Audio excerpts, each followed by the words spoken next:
नमस्कार. आज मी तुम्हाला दाखवणार आहे कुरकुरीत तिखट पुऱ्या. एकदा करून पाहिल्यावर पुन्हा पुन्हा कराव्याशा वाटतील. चला मग आज सुरुवात करूया आपण आपल्या रेसिपीला. काय काय साहित्य लागतात ते बघा. मी आता 2 वाटी गव्हाचं पीठ घेतलेलं आहे. त्याच्यामध्ये 1 चमचा मसाला आणि अर्धा चमचा हळद आणि अर्धा चमचा जिरं टाका.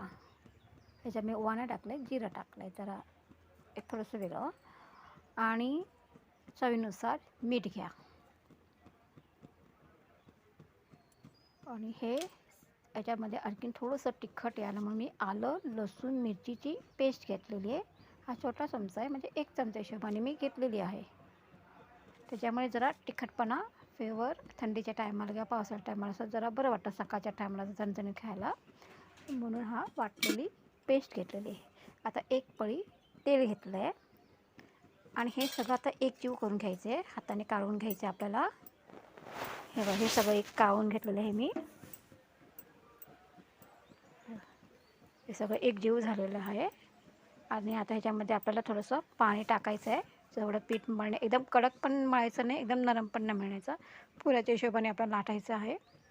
आता पाणी घेतलेलं आहे. आता हे खालवर करून आपल्याला हे कणिक चांगलं मळून घ्यायचं आपल्याला. हे बघा, हे आता कणिक आता मळले जात आहे ते. अच्छा, मी आहे ज्योती आणि माझ्या चॅनलचं नाव आहे ज्योती कुकिंग चॅनल. ही तुम्हाला रेसिपी कशी वाटणार आहे किंवा ही कशी करून तुम्ही बघणार आहे तर मला कमेंट करून नक्की सांगा. आता ह्याच्या बघा, कणिकाला मी आता मळलेलं आहे, त्याच्यामध्ये तेल लावलं आहे आणि हे तेल लावून मी चांगलं मळून घेतलं. बघा, हे कडक पण नाही आहे. हे बघा, आहे कडक बिलकुल दिसते का नाही, आरामात असं मळलेल्यासारखं आहे. आणि ही आता आपल्याला एक 10-15-20 मिनटं झाकून ठेवायचं आहे, का म्हणजे चांगलं मुरतं ते पीठ. आता हे बघा, लगदा झालेला आहे ना कणिकाचा. हे बघा, जास्त जोर पण लावत नाही. हे बघा आहे. आता ह्याचे मी गोळे करून घेणार आहे आणि या पुऱ्या लाटून घेणार आहेत. छोटे छोटे गोळे करायचे आहेत आणि लाटून घ्यायचे आहेत. हे बघा, आहे ना, या चहासोबत प्रवासासाठी किंवा डब्यासाठी एकदम परफेक्ट पुऱ्या आहेत. हा व्हिडिओ शेवटपर्यंत बघा, नक्की तुम्हाला आवडेल. हे बघा, हे सगळ्या पुऱ्या मी गोळे करून घेतलेले आणि हे मी सगळं आता बाजूला ठेवलेलं आहे. हे बघा, एवढ्या झाल्या आहे कणिकाचे पुऱ्या, म्हणजे 4-1 माणसं आरामात नाश्ता करू शकतो. आता मी कढई ठेवलेली आहे तेल गरम करण्यासाठी. हा बघा, एक सूर्य सुंदर आले बघा, सकाळच्या टायमाला माझा नाश्ता चालू आहे त्याच्या. हे बघा, आता कढई गरम होत आहे, त्याच्यामध्ये मी तेल टाकणार आहे.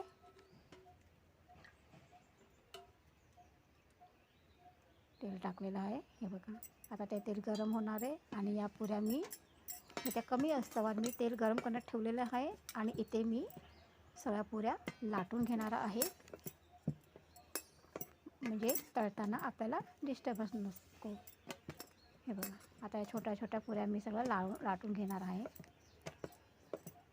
ही रेसिपी तुम्हाला कशी वाटते, कशी आवडले की नाही आवडले, तुम्ही कमेंट करून नक्की सांगा. आणि ही रेसिपी एकदा कराच तुम्ही आणि मला कमेंटमध्ये सांगा हे की कशा झाल्या या पुऱ्या.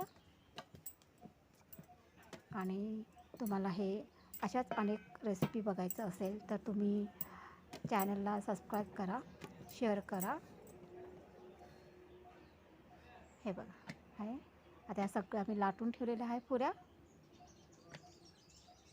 आता चिटकलं नाही आहे, काय नाही, जरासं पीठ लागलेलं आहे कारण आपलं पीठ चांगलं मुरलेलं आहे ना. आणि हे बघा, सगळं मी लाटलेलं आहे. आता तेल तापलेलं आहे ऑलरेडी. आता मी त्याच्यामध्ये पुऱ्या टाकणार आहे. हे बघा, तेल तापलेलं आहे ना.